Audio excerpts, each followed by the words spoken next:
नमस्कार, मैं डॉक्टर अभिनव छाबड़ा मैदांता में एज अ कंसल्टेंट कार्डियोलॉजिस्ट हूँ। जैसा कि हमने लास्ट वीडियो में डिस्कस किया था कि हार्ट फेलियर दो तरीके के होते हैं। एक होता है heart failure with preserved ejection fraction और दूसरा होता है heart failure with reduced ejection fraction. मानने की दो पंप तरीके के पंप, जिसमें एक पंप तो फेल है बट एक पंप ज़्यादा मजबूत है।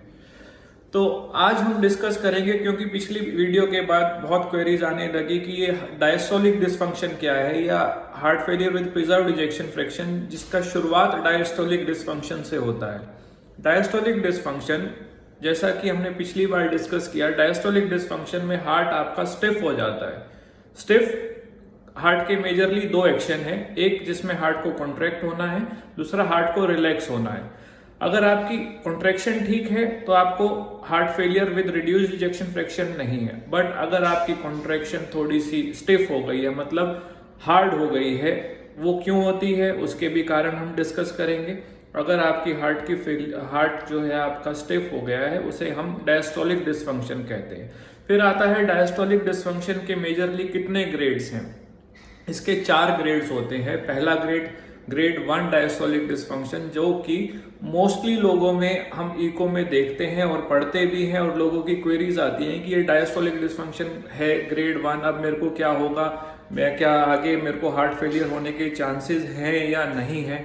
तो आज हम डिस्कस करेंगे ग्रेड 1 डायस्टोलिक डिसफंक्शन, जो कि मोस्टली लोगों में मिलता है, 80% लोगों में आफ्टर द एज ऑफ 55, मतलब 45 से 55 जैसे ही क्रॉस होता है हमारी बॉडी थोड़ी सी इनएक्टिव होती है, हम ज़्यादा एक्टिव नहीं होते हैं स्पोर्ट्स वगैरह में, एक्सरसाइज वगैरह में, हमें बीपी आ जाता है और हमारी शुगर्स बढ़ने लगती हैं और वेट भी बढ़ने लगता है। इस वजह से हमें ग्रेड 1 डायस्टोलिक डिसफंक्शन होने का खतरा है।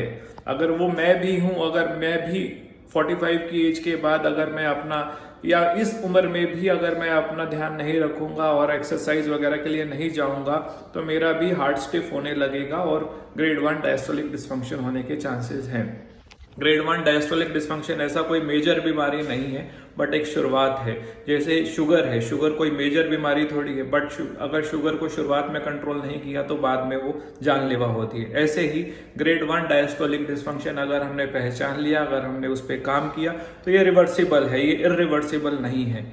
तो अगर ये इरिवर्सिबल तब होता है जब ये हार्ट HFpEF में कन्वर्ट हो जाता है, या heart failure with preserved ejection fraction में कन्वर्ट हो जाता है। उस स्टेज में भी कई स्टेजेस में ये रिवर्स होता है। अदरवाइज एक स्टेज ऐसी आती है जिसमें हार्ट कॉम्प्रोमाइज हो जाता है, स्टिफ होने के बाद वो अपना काम करना बंद करता है। तो हार्ट स्टिफ होने का मतलब क्या है, डायस्टोलिक डिसफंक्शन का मतलब क्या है कि आपका हार्ट स्टिफ हुआ, मतलब कॉन्ट्रैक्शन अच्छी है बट रिलैक्सेशन हार्ड हो गई है।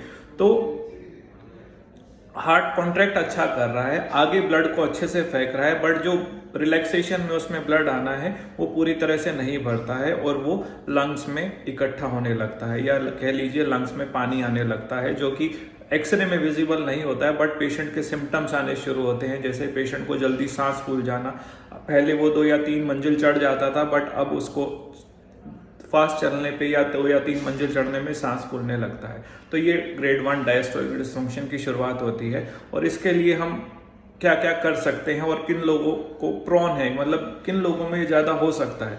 तो जो लोग जिनको बीपी की प्रॉब्लम है, शुगर की प्रॉब्लम है, मोटे हैं, ओबीज हैं, एक्टिव नहीं है, बैठे रहने का काम है, आईटी वर्क है, आईटी जॉब है, तो इन लोगों को होने के चांसेस थोड़े से ज़्यादा हैं। तो इसके लिए हम क्या कर सकते हैं, अगर हम आईटी में हैं या बैठे रहने का काम है, तो हम 20 से 25 मिनट से ज़्यादा मत बैठिए, बीच में 10 से 15 मिनट का गैप लीजिए।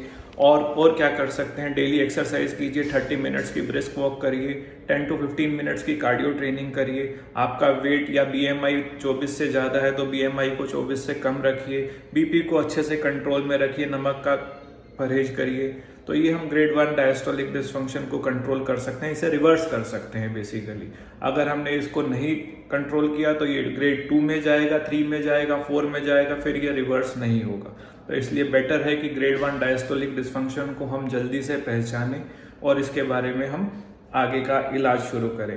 तो हम इसको पहचान कैसे सकते हैं, जैसे मैंने आपको बताया सिम्टम्स वाइज, तो हम सिम्टम्स वाइज इसको हम जल्दी से पहचानने के लिए, कि यही पहले हम सब काम कर पा रहे थे, 4 मंजिल भी चढ़ पा रहे थे, बट अब वो दूसरी मंजिल पे ही सांस फूलने लगा है, और पहले फास्ट वॉक कर पाते थे, ब्रिस्क वॉक कर पाते थे, बट अब वो करने से सांस फूल रहा है, तो ये डायस्टोलिक डिसफंक्शन की शुरुआत होती है।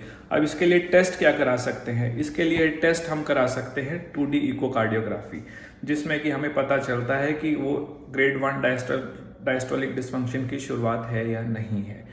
और इससे घबराने की बिल्कुल भी कोई बात नहीं है, क्योंकि ये रिवर्सिबल है। मतलब इसको हम नॉर्मलाइज कर सकते हैं, एक्सरसाइज, थोड़ी सी मेडिसिन की शुरुआत करके, बीपी को अच्छा कंट्रोल करके, मतलब सब हम अपने तरफ से ही इसको रिवर्स कर सकते हैं। किसी मेडिसिन की ऐसा जरूरत नहीं है। बट ग्रेड 1 डायस्टोलिक की शुरुआत जब होती है, तब आपका चांसेस HFpEF, जो कि heart failure with preserved ejection fraction है, उसके होने के चांसेस आगे आगे बढ़ते जाते हैं। तो वो बीमारी आगे की शुरुआत ना हो, इससे पहले हम उसे रिवर्स करें।